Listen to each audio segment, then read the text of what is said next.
Good morning, October 7th, 2024, here in Jerusalem.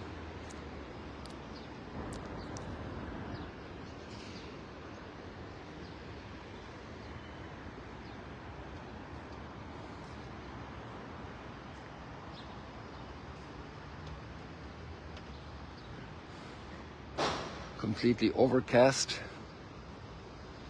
Maybe also that is a meteorological echo of the hearts of people on this day, remembering all the tragedies that began to unfold a year ago. And today our major focus and spiritual aspiration for around the world is prayer and penance, fasting, reconciliation. I want to get to the readings. They're very appropriate for today, especially the Gospel reading of the Good Samaritan. Who is my neighbor?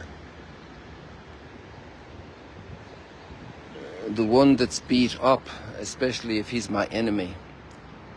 The one that's beat up by ideologies.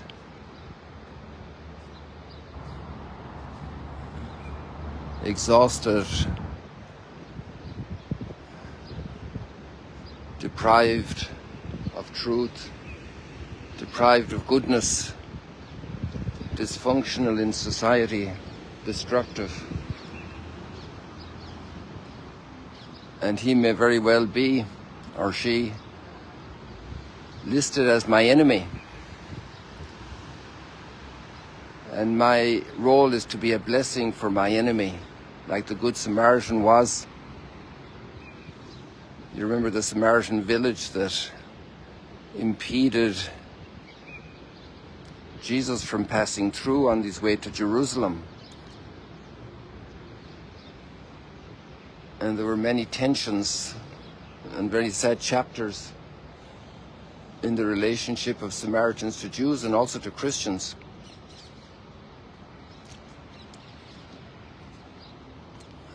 Cruel things done.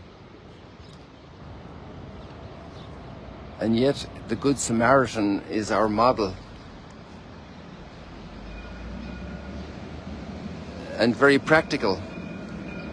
And all the religious people were going on the other side of the road, turning a blind eye, not noticing the person in need, one in the image and likeness of the Almighty.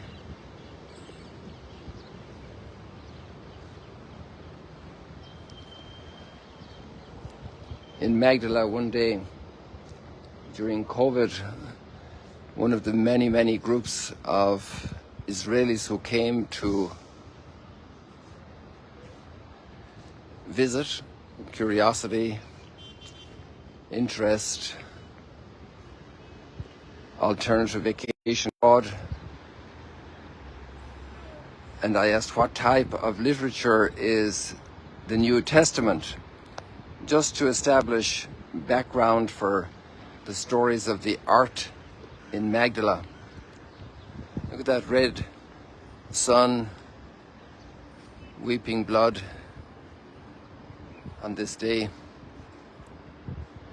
And so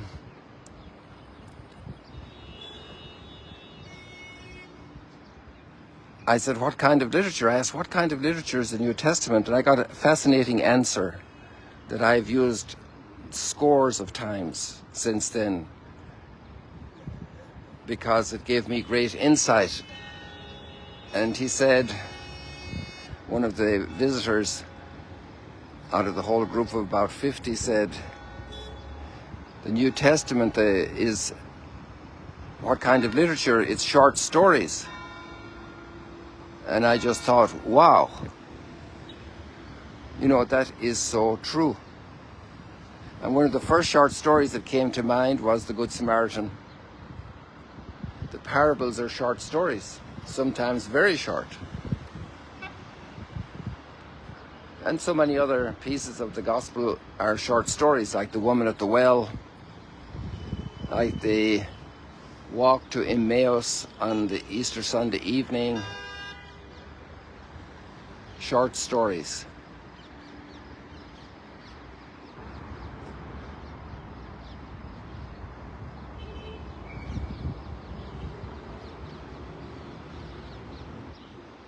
But what a powerful short story that has changed culture.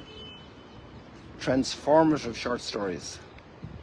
A good friend, Steve Notley, he's a professor, a great scholar of biblical geography, and also the key leader of the excavations in Bethsaida, the new Bethsaida site, from Magdala across the Sea of Galilee. And he wrote a book, an anthology of parables, 400 parables contemporary, the century before and after Jesus. And it's very interesting to look at those parables as well, but we won't go there right now. But just that's part of he showed that the literary genre of parables climaxed at the time of Jesus, but not just in terms of numerical usage, but also in quality, in literary quality, in content quality, in inspirational quality. One of the great effects of sin, besides the damage it does in the concrete action, it causes us to become more blind to truth, more blind to goodness, blind, dull, insensitive to goodness. And one of the fruits of the parables is that it opens our mind to the truth of the beauty of God's kingdom. Our mind receives new clarity, because maybe we have a foggy idea about how we should treat an enemy, a Samaritan.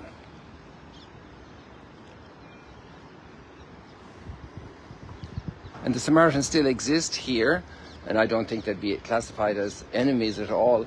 I have been welcomed with wonderful hospitality at Jacob's Well, at Nablus, the old Hebrew name Sichem, and they are marvelous. There's even a high priest, a Samaritan high priest there, and they have their rituals and their ceremonies, and sometimes the pilgrims go to visit them. It's an area that's very troubled at the moment, and we need to pray for all the people living there.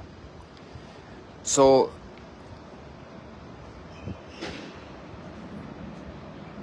it's not easy to have clarity when we consider enemies, because we are passionately involved in an antagonistic way. We may have suffered incredible bruises, incredible evil. And to see that Jesus intentionally places this Samaritan as the model of neighborliness, of good company. He provides hospitality, the word hospital, hospitality, residence, meal, medical care for the beat up person, beat up by the ideologies of robbery and plundering of the day, beat up by evil people, taken by surprise as he traveled through an unfamiliar area, going from Jerusalem to Jericho, down through the desert. It wouldn't be too far from that mountain, actually, you can see over there. That's the highest hill in the Judean desert. And it would be actually just behind the Mount of Olives. Anywhere from behind the Mount of Olives, the sun is more or less over Jericho right now. So just down there would be the location of the brutality that was inflicted upon the traveler, presumably a Jewish man, a Jewish person going from Jerusalem to Jericho,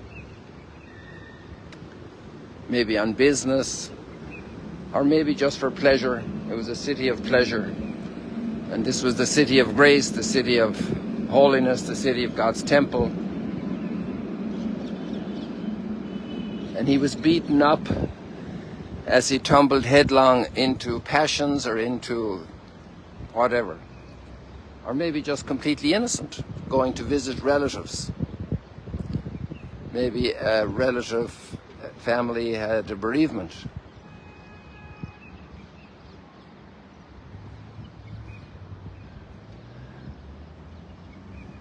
And there he was beaten up, and the Samaritan gives him everything. He provides hospitality, the antithesis of hostility. Hospitality is the antithesis of hostility. To welcome the person, to embrace them, to wash their feet, to heal their wounds, to offer them food, just even human warmth, hospitality. And the Middle East is famous for its culture of hospitality. For millennia, famous. But also plagued by hostilities. And today, as we pray and fast and do penance, I have a couple of practical suggestions. Sometimes when we pray for the wars, we tear our shirts over the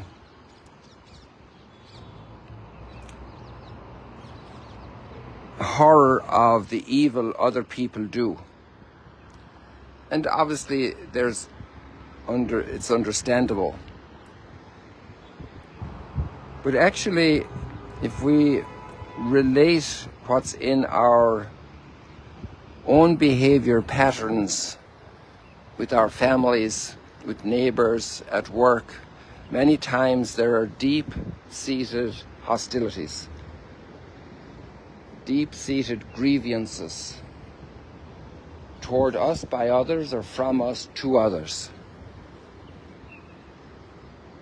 And I suggest today that if you want to help, and this is actually a line from Mother Teresa of Calcutta, Saint Teresa, if you want to impact peace in the world, love somebody in your family. And today being a day of fasting and penance, to love somebody that's more difficult for you to love. Somebody that may have hurt you by word or deed. And to ask for the grace of forgiveness, because this requires a great amount of interior self-denial. It requires prayer to overcome the lethargy or the inertia or the counter force of gravity that's keeping us from reconciling. It's easy to wish that people far away reconcile. It's not easy for us to reconcile. It's challenging. It's difficult. Somebody honks too loud for me, and I get irritated. Or maybe I use certain expletives, or I use harsh language to somebody who got on my nerves.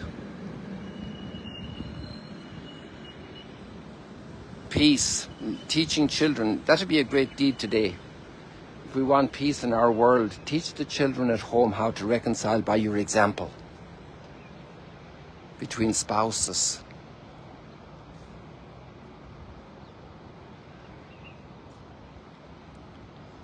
With neighbors. Maybe negative words have been said about somebody at conversation in the family, and today I can make reparation for that. I can atone for that. I can ask God for forgiveness for that, and also speak well of the person, bring out some things that are beautiful and good. People, God bless you. Let us really be a contribution today to peace in our world, also long term, also in our own families, transforming the world through the children, the grandchildren, and the impact they will have in their lives. May this October the 7th be a day of extraordinary blessing for our world, so that we can bequeath a better legacy to our families, to our next generations, that will encourage them to improve our world for the coming generations.